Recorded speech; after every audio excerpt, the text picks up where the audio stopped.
Assalamualaikum warahmatullahi wabarakatuh. Kami dari kelompok 12 akan mempresentasikan materi yang bertemakan tentang paduan Islam dalam pengelolaan pekerja. Kami dari kelompok 12 yang beranggotakan Yoga Ilham Ramadhani dengan NIM B300-200-173, dan yang kedua Aslam Adi Saputra dengan NIM B300-200-174, dan yang terakhir Ramasya Putra Sinatria dengan NIM B300-200-178. Sebelumnya di sini kita akan membahas pendahuluan. Islam adalah satu-satunya agama yang diakui oleh Allah SWT sebagai agama yang telah disempurnakan. Oleh sebab itu, Islam memberi panduan dalam segala aspek kehidupan yang dapat mengantarkan manusia sukses di dunia hingga akhirat kelak nanti. Pada tahap pengembangan dan evaluasi, Islam memberikan panduan bahwa yang menilai pekerjaan karyawan bukan hanya atasan, bawahan, maupun rekan kerja, dan lain sebagainya. Tetapi Allah dan Rasul-Nya juga menilai. Oleh karena itu, pengelolaan pekerja dalam Islam juga berdimensi. Lalu, pengelolaan pekerja dalam Islam. Manusia merupakan kekuatan terbesar dalam pengelolaan seluruh sumber daya yang ada di muka bumi. Hal ini ditegaskan oleh Allah SWT dalam Al-Quran surah Al-Jathiyah ayat 13, yang artinya, dan Allah menundukkan untukmu apa-apa yang ada di langit dan apa-apa yang ada di bumi semuanya, sebagai rahmat darinya. Sesungguhnya, pada yang demikian itu benar-benar terdapat tanda-tanda kekuasaan Allah bagi orang-orang yang berpikir. Kedudukan manusia dalam hubungannya dengan manusia lain yang ideal telah dijelaskan oleh Allah SWT dalam kitabnya dengan karakteristik sebagai berikut. Menganggap bahwa semuanya adalah saudara dan memiliki kedudukan yang sama, meskipun kita berbeda suku maupun bangsa. Quran Surat Al-Hujurat ayat 13. Yang kedua, saling tolong-menolong dan berbuat baik sehingga akan tercipta masyarakat yang harmonis. Quran Surat Al-Maidah ayat 2. Yang ketiga, berlomba-lomba dalam kebaikan. Quran Surat Al-Baqarah ayat 148. Lalu yang keempat, toleransi dan bebas menjalankan ajaran agama masing-masing. Quran Surat Al-Kafirun ayat 1-6. Yang kelima, selalu istiqomah dalam kebaikan atau teguh pendiriannya dan tidak melampaui batas. Quran Surat Hud ayat 112. Lalu yang keenam, adil dan selalu memperjuangkan kebenaran. Quran Surat An-Nisa ayat 58. Berikutnya, panduan utama pengelolaan pekerja dalam Islam. 1. Perencanaan kerja. Dengan perencanaan yang baik, maka akan diperoleh kuantitas dan kualitas pekerja yang sesuai dengan tujuan organisasi, sebagaimana tercantum dalam Quran Surat As-Saff.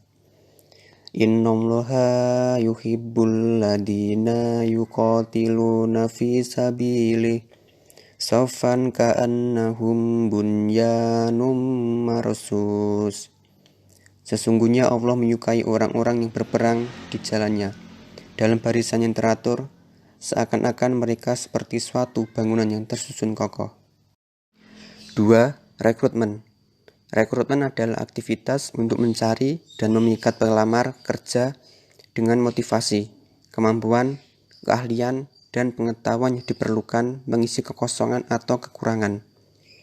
Al-Quran telah memberikan pedoman bahwa pemilihan pekerja yang baik didasarkan pada 2 kriteria, kuat dan amanah, sebagaimana tercantum dalam surat Al-Qasas ayat 26.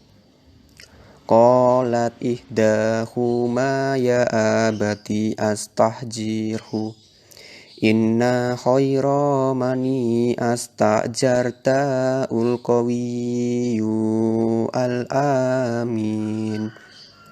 Salah seorang dari kedua wanita itu berkata, "Ya, bapakku ambillah ia sebagai orang yang bekerja pada kita.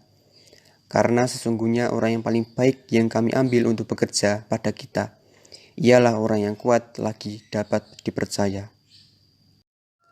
3. Penempatan kerja. Dalam menempatkan seseorang terhadap suatu pekerjaan, hendaknya menempatkan sesuai kemampuannya. Hal ini dalam firman Allah Quran Surat Al-Isra ayat 84. Kul kullun ya'malu ala syakilatihi fa rabbukum a'lamu biman huwa ahda sabil. Katakanlah ya Muhammad, setiap orang berbuat sesuai bidangnya masing-masing, maka Tuhanmu lebih mengetahui siapa yang lebih benar di jalannya. 4. Pelatihan dan pengembangan. Dalam pasal 1 ayat 9 Undang-Undang Nomor 13 Tahun 2003 disebutkan bahwa pelatihan pekerja adalah keseluruhan kegiatan yang bertujuan untuk memberi, memperoleh, meningkatkan, serta mengembangkan kompetensi kerja, produktivitas, disiplin, sikap, dan etos kerja pada tingkat keterampilan dan keahlian tertentu sesuai dengan jenjang dan kualifikasi jabatan dan pekerjaan. 5. Penilaian kerja. Penilaian kinerja merupakan proses mengevaluasi seberapa baik pekerja mengerjakan pekerjaan mereka ketika dibandingkan dengan satu standar yang telah ditentukan. Manfaat penilaian kerja yaitu Berikutnya A. Perbaikan kinerja. B. Keputusan administrasi. C. Pemberian penghargaan. D. Pemberian kompensasi. E. Promosi. F. Pemberhentian. G. Pengurangan. Dan H. Pengembangan. Allah berfirman dalam Quran Surat At-Taubah ayat 105. Bismillahirrahmanirrahim. Wa qul i'malu fasyarallahu amalakum wa rasuluh wal mu'minun wa saturadduna ila alimil ghaibi wal wasyahadati fayunabbiukum bima kuntum ta'malun. Yang artinya, dan bekerjalah kamu, maka niscaya Allah dan Rasulnya serta orang-orang mukmin akan melihat pekerjaanmu itu, dan kamu akan dikembalikan kepada Allah yang maha mengetahui akan yang gaib dan yang nyata. Lalu ia akan memberitakan kepada kamu tentang apa yang telah kamu lakukan. 6. Promosi jabatan. Promosi jabatan biasanya diartikan dengan kenaikan pangkat. Orang-orang yang dipromosikan adalah orang-orang yang memenuhi kriteria dari jabatan yang ditawarkan. Allah berfirman dalam surat Al-Ahqaf ayat 19. Bismillahirrahmanirrahim. Walikullin darajatum mimma amilu waliyuwaffiyahum a'malahum wa hum la yudlamun.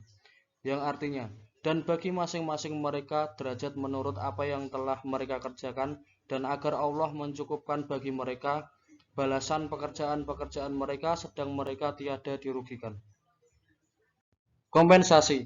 Pemberian kompensasi bertujuan untuk menarik, memotivasi, dan mempertahankan pekerja. Syarat-syarat kompensasi yaitu A. Jelas. B. Dibayarkan sesuai waktu yang telah disepakati. C. Dapat digunakan oleh pekerja untuk memenuhi kebutuhan hidupnya dan keluarga. Dalam hal pemberian kompensasi, Rasulullah SAW menyebutkan A. Orang-orang yang telah mengerjakan pekerjaannya wajib diberi upah sebelum kering peluhnya. B. Sebelum bekerja, hendaklah memberitahukan upahnya. 8. Keselamatan dan kesehatan kerja. Kesehatan dan keselamatan kerja perlu terus dibina agar dapat meningkatkan kualitas keselamatan dan kesehatan kerja karyawan. Surat Al-Baqarah ayat 195. Wa anfiqu fi sabilillahi wa la tulqu bi aydikum ilal anlukah wa ahsinu innallaha yuhibbul muhsinin. Yang artinya, dan belanjakanlah harta bendamu di jalan Allah, dan janganlah kamu menjatuhkan dirimu sendiri ke dalam kebiasaan, dan berbuat kebaiklah, karena sesungguhnya Allah menyukai orang-orang yang berbuat baik. Pendapat ulama. Dalam pandangan Yusuf Qaradawi, kerja adalah segala usaha maksimal yang dilakukan manusia, baik melalui gerak tubuh ataupun akal untuk menambah kekayaan, baik dilakukan secara perorangan ataupun secara kolektif, baik untuk pribadi maupun untuk orang lain.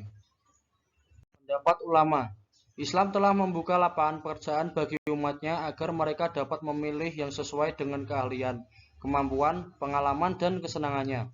Manusia tidak dipaksa untuk memilih pekerjaan tertentu, kecuali apabila pekerjaan tersebut akan mendatangkan kemaslahan kemaslahatan umum.